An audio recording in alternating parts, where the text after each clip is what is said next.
Dje në orën 21:25 minuta në fshatin Qegran të Gostivarit, zyrtarët policor kanë privuar nga liria një 25 vjeçar nga fshati Qegran, duke vepruar sipas një denoncimi të mëparshëm se ka prishur rendin dhe qetësinë publike, e më pas është sjell me agresivitet ndaj zyrtarëve policor që po kryenin detyrën zyrtare. Pas mesnate 40 minuta, në rrugën jashtë Vardarit në Tetov, zyrtarët policor nga SPB Tetov kanë privuar nga liria një 33 vjeçar nga fshati Qellopek, duke vepruar sipas një denoncimi të mëparshëm se partnerja e tij jashtë martesore, 28 vjeçare, se rreth orës 40 minuta pas mesnate ka sulmuar fizikisht pas një debati të shkurtër.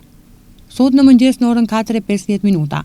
zyrtarët policor nga stacioni policor Gallat kanë privuar nga liria një 49 vjeçar nga rajoni Gostivarit, duke vepruar sipas një denoncimi të mëparshëm nga bashkëshortja e tij 43 vjeçare, se është sjell me agresivitet ndaj saj dhe fëmijëve të tyre në shtëpinë familjare, si dhe ka sulmuar fizikisht djalin e tij 20 vjeçar, me çrast ka përdorur një mjet të mpret. Dje në orën 8 në SPB Tetov është denoncuar se në fshatin Bervenic, një automjet udhëtarësh ka goditur një 22 vjeçar nga fshati Bervenic dhe është larguar nga vendi i ngjarjes. Në aksident, këmbësori ka pësuar lëndime të rënda trupore, të konstatuara në Spitalin Klinik të Tetovës. Hyrjen e vendit të ngjarjes e ka kryer ekipi hetimor i SPB Tetov dhe po merren masa për gjetjen e shoferit dhe për zbardhjen e plotë të rastit.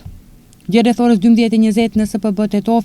është denoncuar se në bulevardin Ilinden në Tetov, një 50 vjeçar nga Tetova, duke drejtuar një monoped me targa të Tetovës, ka rënë në rrugë. Në aksident, drejtuesi i mopedit ka pësuar lëndime të rënda trupore të konstatuara në Spitalin Klinik të Tetovës. Hyrje në vendin e ngjarjes e ka kryer ekipi hetimor i SPB Tetov.